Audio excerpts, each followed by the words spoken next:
Hi, this is Jim Rapon with Coldwell Banker Danforth. This is Seattle Real Estate Chat, and I'm here today with Rhonda Porter. Rhonda, would you introduce yourself? Oh, gladly. Thanks, Jim. I'm Rhonda Porter. I'm a licensed loan officer with Mortgage Master Service Corporation, and I'm the author of The Mortgage Porter. And we are here today to talk about multiple offers in Seattle's sizzling hot market and talk about tips and tricks that you can do as a buyer to help you get that house that you're trying to get. I know it's a frustrating situation out there. The norm now is multiple offers, at least on most homes that are of modest price range and sometimes upper price range too. Rhonda, what percentage are you seeing of people who are doing first-time purchase loans are having to get into a multiple offer in order to get the home? If it's in the greater Seattle area, it's almost every home, and even outside the Seattle area, I'm seeing multiple offers on the home. So it's very, very competitive out there, probably more than what I remember in recent history. Yeah, I would say this rivals the peak days of the boom. And I've seen situations where there's been 10 or 20 offers in Seattle. I heard one that was in the 70s. And typically they're going from between 5 and 10, 15% over. The median is not that high right now. The median sales price is higher than 100%, but it's more like probably 102. But again, that's the median. So with all of the stuff in there that are not premium properties or choice properties, that's still a pretty high number. So buyers are having to put their best foot forward, and that's what we're going to talk about today. So let's jump right to it. There are several things that you need to do as a buyer to get prepared and be ready to deal with in a situation where you find a home for sale, been on the market 1 or 2 days, that you're going to expect multiple offers. First one, top of the list is always the pre-approval. Rhonda, why don't you talk a little bit about that? Well, it's really important that the home buyer gets pre-approved as soon as possible because as you mentioned, the sellers are going to expect this. If they can choose between someone who is pre-approved and someone who isn't, they're going to opt for the person that has shown the commitment that they've met with their lender and provided them all the supporting documents that are needed to be pre-approved. I really strongly encourage any of our viewers to make sure that they don't delay this process, because sometimes you can start it and find out that your credit scores might not be where you'd like them to be, or that you need to work on savings for your down payment. And also, because of the bidding wars that a lot of these homes are experiencing, you might want to consider seeing how much you can get pre-approved for. What is that maximum amount? But that with also, though, keeping in mind, what your comfort level is too, so that you don't, totally exceed what you want to spend on a home. So, is what I would recommend.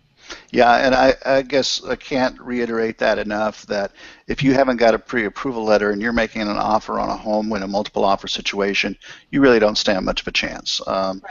Just about everybody else out there is going to have at least a pre-approval letter, if not cash.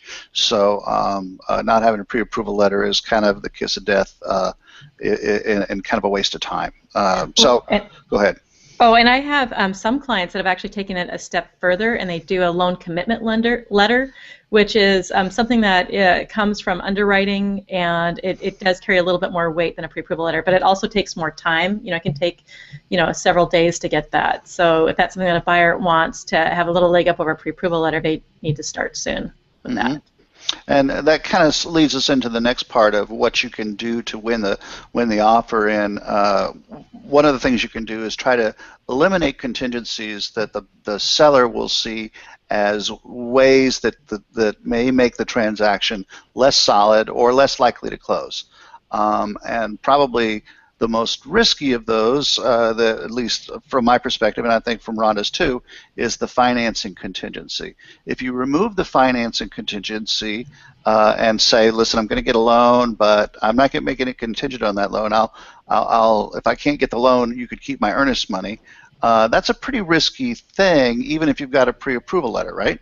Oh, yes, it is. It's something that always makes me a little bit nervous, even with the most qualified borrowers. So, I mean, what happens if one of them loses employment during the process, or something happens where they're no longer approved, or where their approval's jeopardized? Maybe they decide to buy, which they shouldn't do, their appliances or something, and it throws off their debt-to-income ratios because the credit's rechecked before closing. So, I would prefer to see people not do that, but I understand that it is something that some buyers may do, and I strongly encourage them to have a real heart-to-heart talk with their loan officer to make sure if that's something that is advisable for them, and so that they do understand what their risks are. So, and I have seen situations, and it sometimes happens with brokers who are not experienced, is that they just don't put in a financing contingency at all. That they waive it de facto by not putting it in, and that is, and technically, you're in breach of contract from the very beginning of writing the offer. As soon as you get into mutual acceptance on a contract where you're getting financing, but you haven't told the seller that you are, and you're removing that, so you're thinking that you're removing it as a contingency, you have, in essence, you have to talk to an attorney, but it sounds like to me that you've committed fraud, because the very first line of the purchase and sale agreement is saying that you currently have all the funds necessary to close the transaction at the time you write the offer, except for any contingencies that you have within the offer. So if you don't put that contingency in, you're not saying the truth.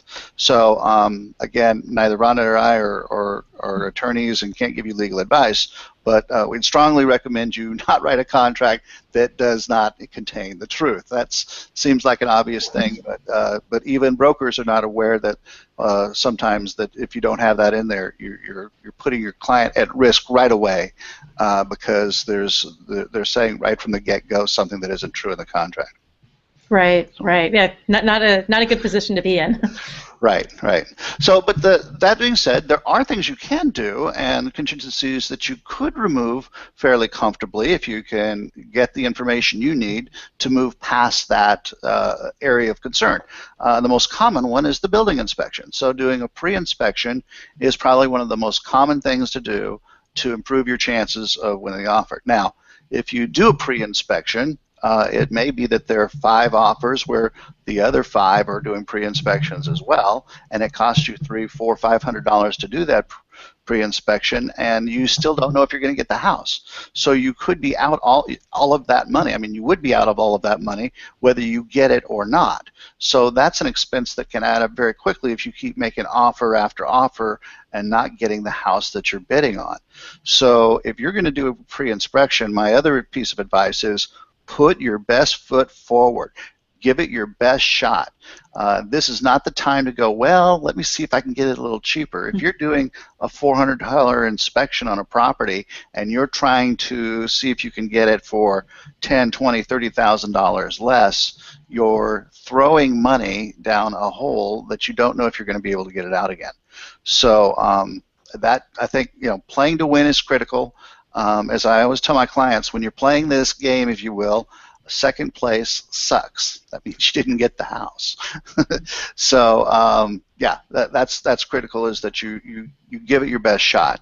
The other thing that you can do is put in an escalation clause. Now, do you see this pretty often, Rhonda? Because I'm curious from a lender's perspective. I use them fairly often, but I'm always checking with a listing agent to get their take on how comfortable they are with them. But it's a pretty common practice. How often do you see it in a multiple offer situation? It's very common. And again, especially in the Seattle area, that to see an escalation clause as part of the contract.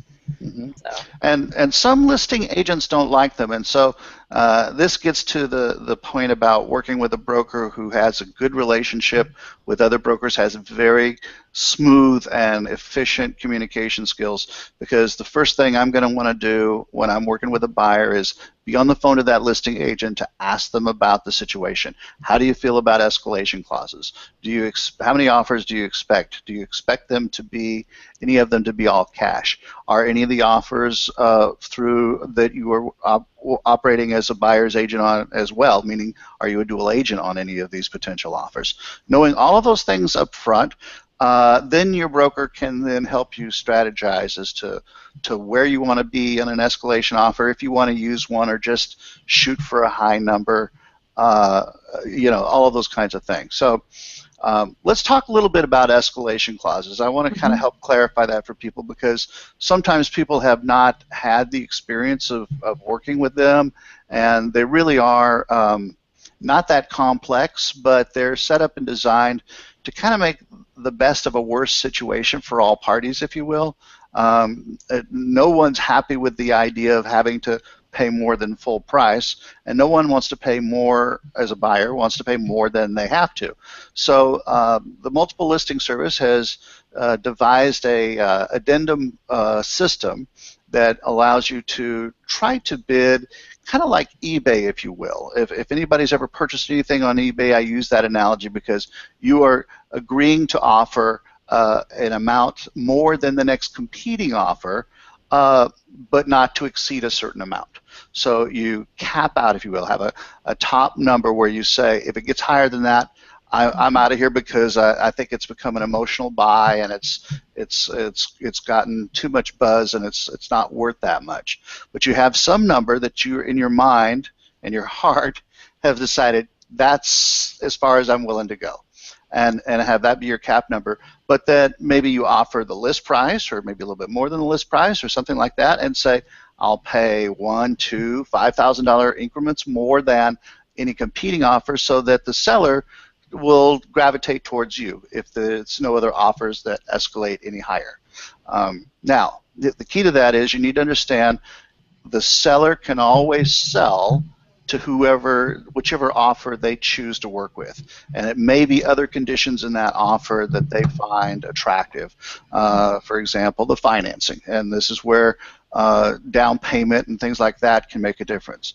Rhonda, can you give some input of things that you would see in the type of a loan or percentage of down that you think might make a difference in a multiple offer? Oh, certainly. I would assume that most sellers are going to want to see, a larger down payment. They're going to feel it's probably a stronger buyer.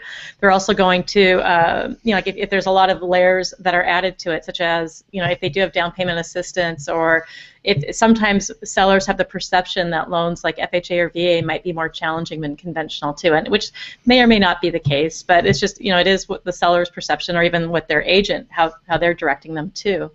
So those things may play a factor, as well as probably closing date too, I would imagine.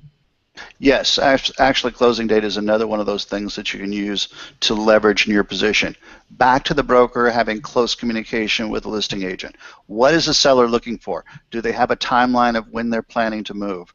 Do they need to maybe rent back the property for a while? And is your buyer in a position that they don't have to move in right away? That can be a huge relief for the seller, and again, steer them towards you, the buyer, in a way that they wouldn't have with someone who maybe had a slightly higher offer. Rhonda, answer this for me, because I find it to be true, and I have a suspicion what the answer is, but you tell me. Why would a seller say, gee, this buyer who's got 10% down is maybe not as it's less likely to close than this other buyer who's got 20 or 25% down? Well, I would assume that the seller is thinking that that the buyer is less qualified with less down payment, and then also too, if you are putting down less than 20%, then there's private mortgage insurance as well.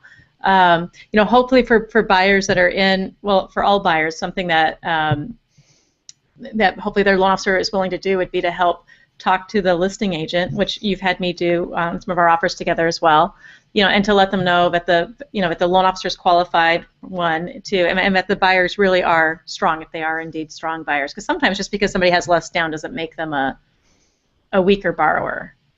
Right, right. But I think there is a perception among sellers, and this is where I think it comes from, that if someone has, say, 30 or 40% down versus someone who's got 10 or 15% down, is that they're going to be able to be more flexible if things change in their loan program. So if they get in a situation where they had some unforeseen expense, a medical expense, or had to pay something off that they weren't aware of on their credit report or something, that then, so what if they had to go from 35 to 30% down, or 30 to 25% down? They still would be in a comfortable position to probably buy the home, versus someone who's in a 5 or 10% down, some $2,000 or $3,000 out from left field kind of cost or issue that maybe comes up in the inspection or whatever might be a deal killer. And well, yeah, or sorry to interrupt, Jim, but I mean, you just brought up a good point, like a low appraisal too in that case, because if just because we have a bidding war doesn't always mean that the home's going to appraise for what it comes in at. Knock on wood, I've been pretty lucky with appraisals, but it does happen where the appraisal doesn't come in where the final sales price is, and so if somebody's putting down more than 20%, they're still able to buy the home without much issue typically. But if you're putting down less than 20%, and the appraisal comes in low, then it could potentially be an issue because the lender is going to base the loan to value based off the lower of the sales price or appraised value, whichever one comes in lower. That's right. It's one of those things that's sort of buried in that financing contingency we're talking about. Again, if someone were to waive that, they're not only waiving that they're not getting financing, they're waiving what the appraisal would be. So that's in that same document. So yes, that's part of the purchase and sale, and it's one of the things that you can, but it's very risky to waive, is the condition of the appraisal. You need to be pretty confident if you're bidding, say, $700,000 on a home that it's going to be able to appraise at 700, or if it comes in at 650, that you're pretty good with that. If you're waiving that part of the condition, say you'll buy it regardless of what the appraisal comes in at. So again, something we don't recommend, but sometimes can be done. And then there's other little smaller contingencies like the title contingency. Sometimes you can look at that and kind of make sure that that's kind of been looked at and there's no issues up front with that. Get that out of the way. Just clean it up a little bit. I have the Form 17 all signed off. That's the seller disclosure form. Little things like that. And then a couple of tricks that I've used in the past that have been very successful when I've used them is try to find a sweet spot for the seller of something that they might appreciate that that nobody else would be able to offer. A good example I use is a situation where a buyer walked into a home a few years ago and they saw that the seller had snow skis in the closet, and they happened to have a timeshare in Whistler for the winter for skiing. The buyers did. And so when they went to make an offer, and it was a competitive offer situation, they offered them their 2-week timeshare as a sweetening of the pot, saying, we'll give you 2 weeks this next year for free in our condo in Whistler as part of the deal. And that was very impressive to the seller, and they ended up getting the offer, and it was over another competing offer that was higher. Not dramatically higher. We're talking a few $1,000s. But the fact that they were thinking creatively like that, outside the box, gave them an advantage. You know, you see a seller with a wine cellar there, and you have a wine collection, bring in that rare bottle that you think they might like as part of the deal. There's nothing saying that a deal has to be all cash. It has to be all about money. So those are a couple things that you can do. Again, you want to have a broker who is very on top of communication with the agent. If they've already had a relationship and other transactions before, more the better, because that's going to give that listing broker some confidence that, okay, I've worked with this agent and they're on top of it and making sure that all of the details are taken care of at escrow and all that kind of stuff. So I'm pretty sure everything will be fine. We're kind of already reaching our limit here, but you got any other last minute tips you want to share? Oh, I just reiterate, make sure that your loan officer is willing to talk to the listing agent, and then if the borrower is willing and able and provides written permission, let your loan officer know what things they are allowed to talk about, because there are some things that that we can't discuss without permission because of privacy laws. But but sometimes if you're willing to share like your credit score, something like that, if you have really strong credit or things like that, then let the loan officer know that and provide that information in writing so that stuff can be conveyed to the listing agent. And I have found too that every listing agent I've worked with on transactions, they welcome a call from a loan officer. Yeah, absolutely. These are things though that you really want to have your ducks in a row. You don't want to be talking about this the night of writing the offer. You want to be talking about this with your agent when you're looking at houses, saying, you know what, let's get Rhonda on board. Let's get her a letter in hand so that when we make an offer, she can be the one lender who's making that call to the listing agent. When they're sitting down with 5 offers and the seller, they get a phone call from you saying, by the way, let me just give you some background on this super qualified buyer, their credit score, where they work, that might just be the thing that makes that listing agent tell the seller, wow, you know what, these people are really ready to go and solid. We should go with them. So, all good tips.